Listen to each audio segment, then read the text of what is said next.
بسم الله الرحمن الرحيم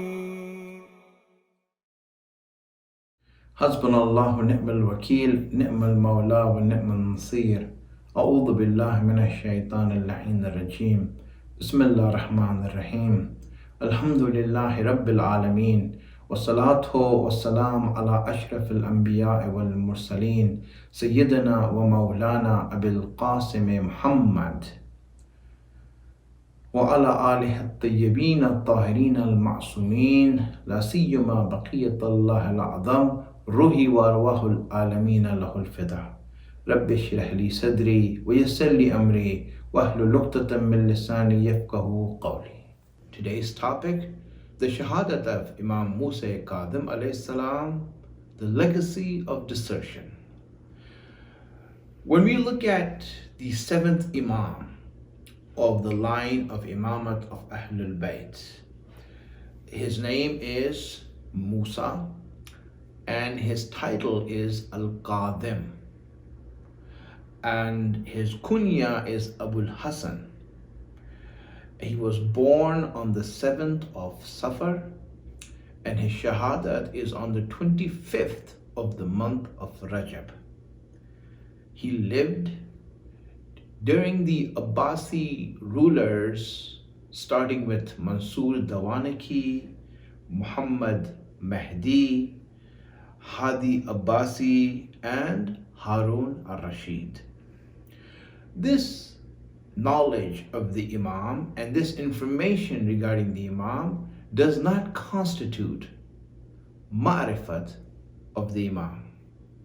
Knowing this does not make you come closer to the Imam. In fact, the professors who teach Islam in universities, non-Muslims, who have nothing to do with the Imams, they have more knowledge of the history and the circumstances of the Imams than many Shias do. This doesn't constitute ma'rifat of the Imam. If someone dies knowing all of this information regarding the Imam, they die the death of Jahiliyyah. When the hadith says, Man mata walam ya'rif imam zamanihi mata mitatan jahiliyyah, anyone who dies and does not know the Imam of the time, the word is ma'rifat, not ilm.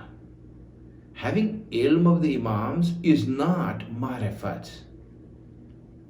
That ilm has to be in the heart. That recognition has to be from the heart. Otherwise, having all this information doesn't count for anything. It doesn't help us to reach there.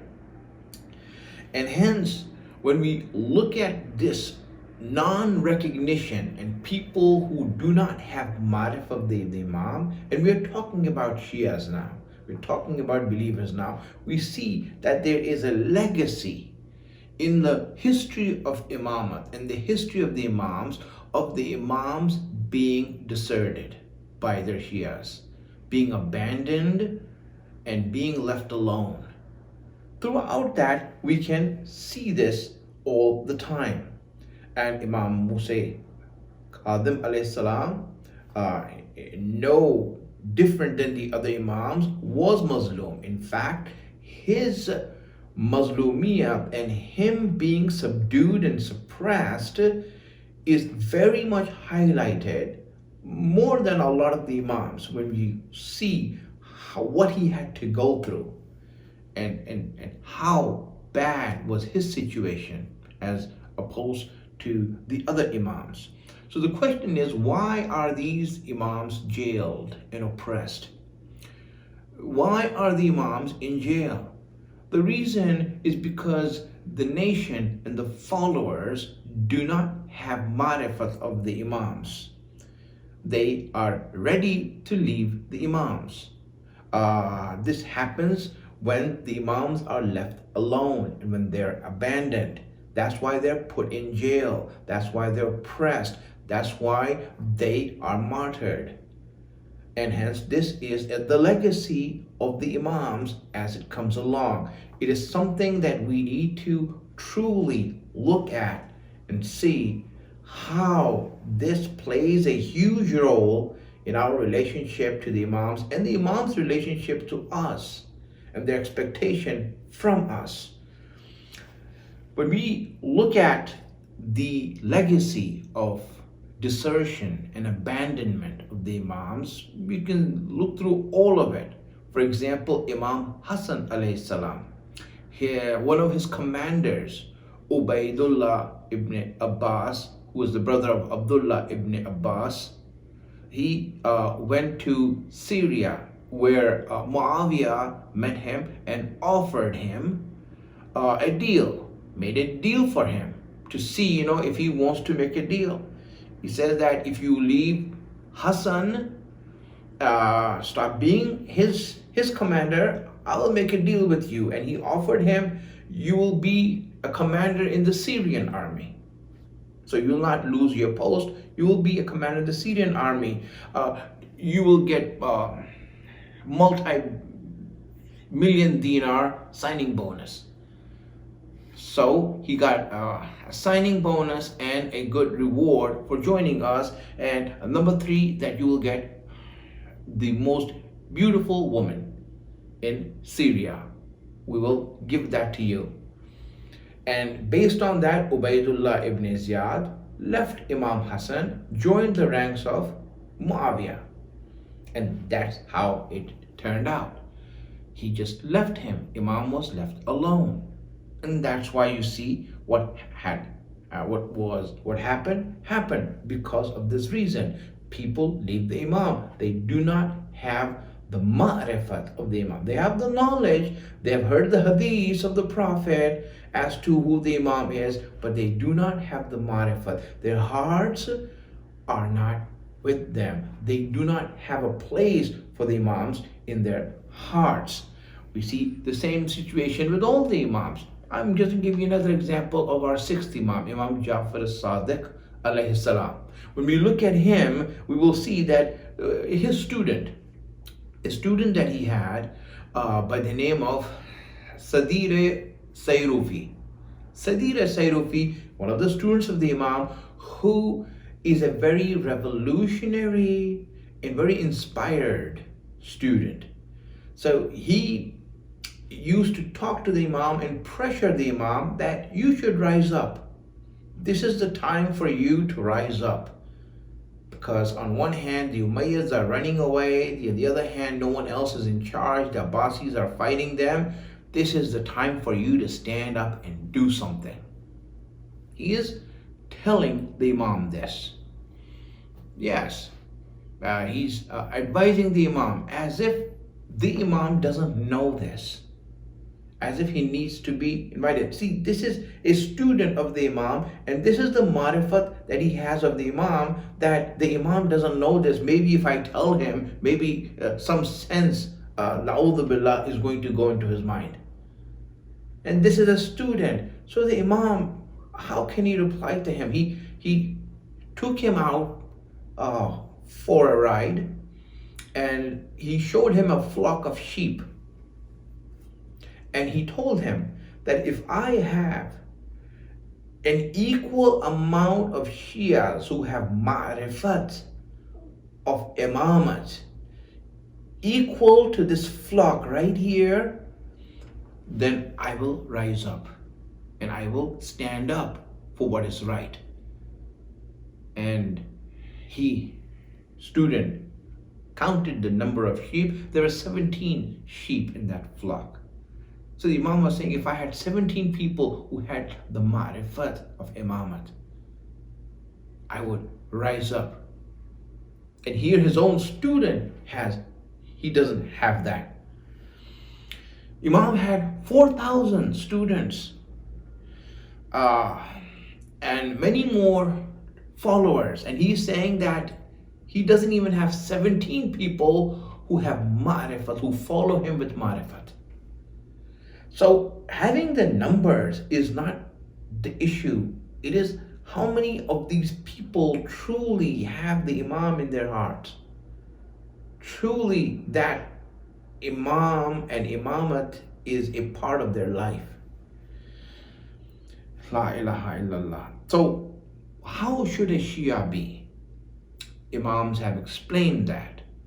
And I'm not going to go into that about what a Shia should be, but some things that we have hadith from Imam Kazim A.S.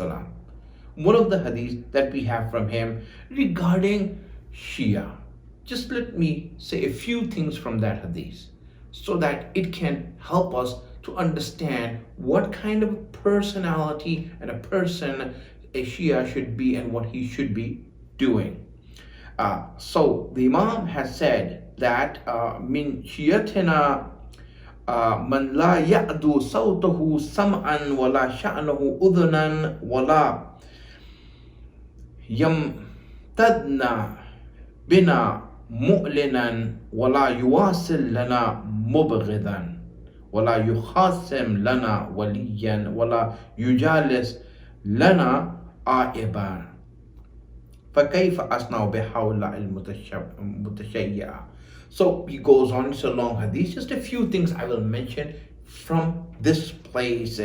He says that a Shia is someone whose voice, who doesn't talk in a way that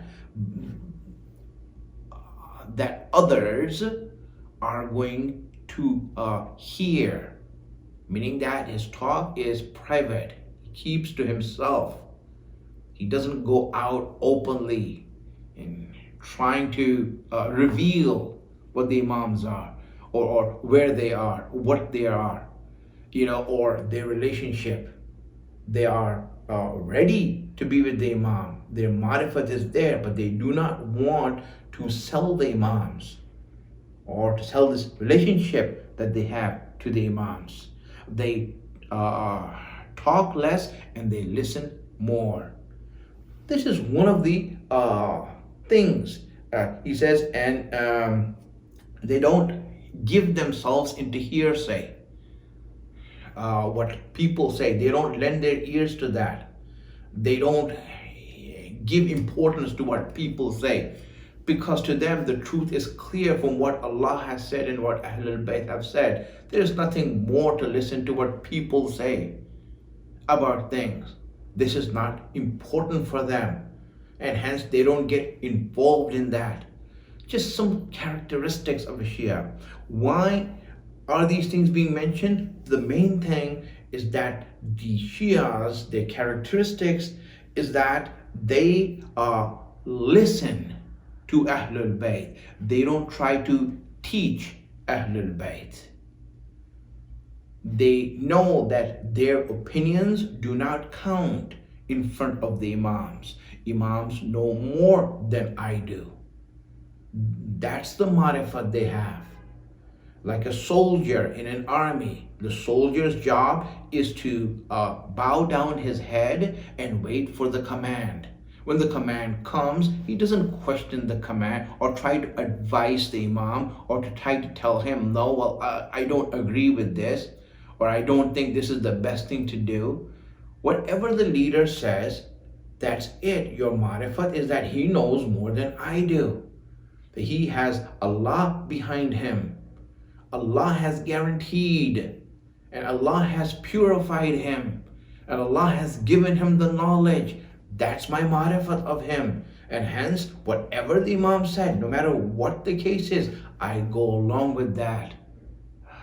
Sadire Sayrufi did not understand that. He is advising the Imam what to do. He's telling him, you should be doing this. You should be rising up. And Harun Makki, if you remember the incident of Harun Makki, that Harun Makki, who was a companion of the Imam, when he walked in, Imam asked him to walk into a fire. Walk into the fire. And he just walked into the fire and sat in the fire. And when Imam had asked the same thing from Sadir Sayrufi, who's a revolutionary person, he started to explain Sharia to the Imam. To put someone's life at risk is wrong. You cannot put someone's life at risk. He started saying that. He started teaching the Sharia to the Imam. And Harun Makki, when he walked in, Imam asked him to go in the far. He went inside without question. He said, if the Imam said so, he is the Imam. And Imam said, this is called Marifat. And this is the type of Shias that the truth needs and the Imam needs. And when they have those followers who have Marifat like that, then yes, then the Imam will take the stand, because there are people who have Marifat of that stand. This is one of the things, when we look at it, we see that Imam Hussein had the same issue. He was in Hajj and he took off his ihram and he told the people, it's time to go and leave here. And the people who came for Hajj were advising the Imam, and they're trying to tell him, how can you ask us to take our ihram off? This is the day of Arafat. We wore our ihram. The only time ihram comes off is when we do our Eid, when we do the Jamarat. And after we do the Jamarat, then the ihram will come off. You know the Shariat also. We should know that. And after that, yes, after it's over, then we'll go. Imam is saying, no, we have to go right now. And they're saying, no, we can't. This is a once in a lifetime opportunity. You want us to lose all this ajr and our wajibat for your politics? This is your politics. You have a problem with Yazid, so you go and deal with him. We are not going to leave our wajibat for you. When this is the marifat of a mu'min, then the Imam is like, what's he going to do? And they don't realize that, listen, where did you get the Shariat from? You got the Shariat from the Masoom. They taught you the Shariat. In fact, their actions are the actual Shariat. Imams are the actual Shariat. When they say something, it is the Shariat of Allah. And this is the marifat that is needed to be built in us. And when we have that marifat, that yes, whatever the Imam says, we have to go along with it, no matter how much it is far from our understanding. We just have to do that. This, my friends, it denotes marifat. And when followers don't have that, it leads to abandonment. It leads to desertion. It leads to the Imams being left alone. That is what happens. People thought that Hajj is deen and fighting a zalim is politics. They didn't know that what is more of deen. They didn't know what is the priority in deen. They just took something and that's it. This became their deen. They didn't realize that no, there is priorities, and there's when something that comes, really Hajj for those people who refused to listen to Imam Hussein was a sin. And they earned their Jahannam, hellfire, for not listening to the Imams and doing their Hajj. So same thing that was wajib on them now became a means of hellfire for them. This is how marifat is learned.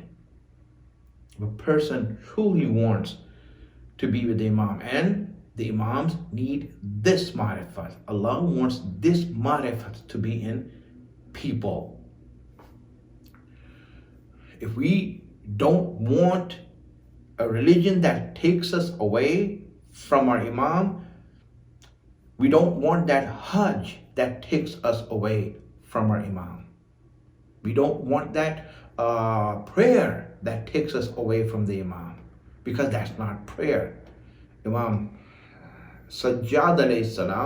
in the court of Yazid, when he was speaking and the mu'adhin came to give the azan to stop Imam Sajjad says, be quiet.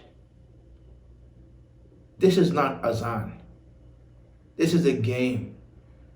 If azan is there to oppose the imam, that has no value. If prayer is there to oppose the imam, that has no value. In fact, Allah is going to make that a means of hellfire.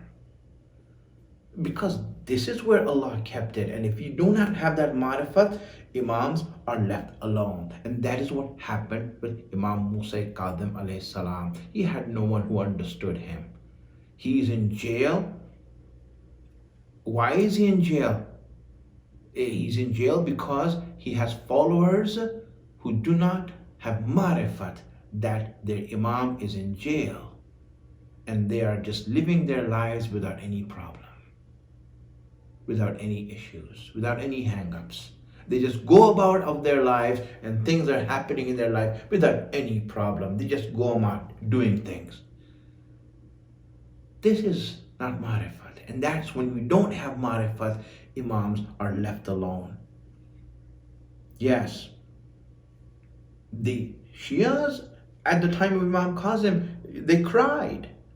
They cried, they did matam, but they did not do anything to free the imam. Yes, they cried, but what's the use of their crying? The imam is in jail. Do something about it. Do something about it. You're going about your business and the imam is in jail and you sit like that?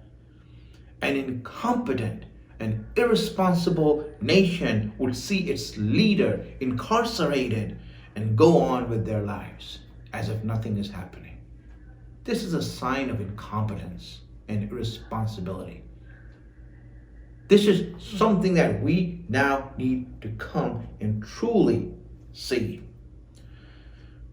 Imam Musa Kazim A.S, he was in jail, and the jailers got fond of him, one after another. They just looked at him, they got fond of him. Because all they saw him do was pray.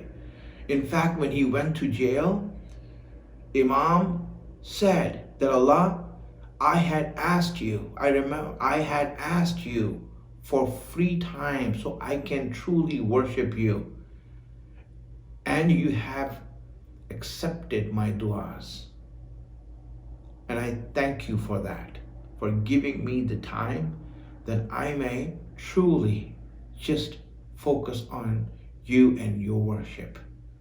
This is how the Imam went to jail. 14 years he was in jail, on and off, from one jail to another. If he was taken off from one jail, he will put in another jail. And the only reason he was taken off from there is because when Harun Rashid asked the jailer to kill him, the jailer would refuse and say, I can't kill him. I'm sorry. I don't see anything wrong with him. He is a person who just prays all the time. He just makes dua all the time. How can I do anything wrong to him? So because of that, he took from one jailer to another jail, to another jail, to another jail. And no one wanted to kill him until he ended up at the jail of Shahadat Of Imam. And this Mal'oon, when he was put in that jail, he put the Imam in a dark hole of a jail cell. A dark hole, and Imam went there in difficult circumstances, in strenuous circumstances, he went there. And Harun Rashid wanted to kill him. So he poisoned some dates, sent those dates with a slave. The slave came there to the Imam and offered the dates and said, Harun Rashid wants you to eat this. And the Imam ate a few of those dates, and he took the dates. Shaykh Sindhi saw that and said, no, take more. And the Imam said, don't worry. What you have been told to do has been accomplished with this amount of dates that I ate. And after eating those poisoned dates, 3 days he suffered the effect of the poison taking over his body. 3 days he went through that. The jailer brought in some witnesses to show them that he is dying a natural death, that he is sick and dying a natural death, and to give witness to the people outside. So those witnesses came in, just witnesses as they were told, religious people. They were brought in to become witnesses for the Imam. And the Imam told them, don't give witness. Do not give witness, for it is a lie. It is a lie. And when the Imam died, they put the Imam to show to the world that he died of natural causes. They put him on the bridge of Baghdad. His body lay there on the bridge of Baghdad, and the people were told to come and see him, to come and view him as a spectacle, his body as a spectacle. You know, it was there that the Shias would come there to see the body. Is he really dead? Is he really dead? He was lying there without coffin, without a shroud, without any respect or honor. And the Shias would just watch him like a spectacle to see if he's dead. This is the extent of understanding they have of the Imams. And it was so, this is why the Imam has been left alone. And amongst them, there was one Shia who had ma'rifat. One Shia who had ma'rifat. He says, no. You know, what do you mean the Imam is dead of natural? The Imam doesn't die. Whether he's alive or he's dead, it's the same for the Imams. He came there and he said to the Imam, Yabna Rasulallah, tell us, did you die of natural causes or were you killed? He asked the Imam, while the Imam's body was lying there, he asked the Imam that. And the Imam's lips moved, and 3 times the Imam says, Qatlan, Qatlan, Qatlan, they have killed me, they have killed me, they have killed me. This was a person who had marifat. And that's why when they saw that, they said, we need to move him out of here.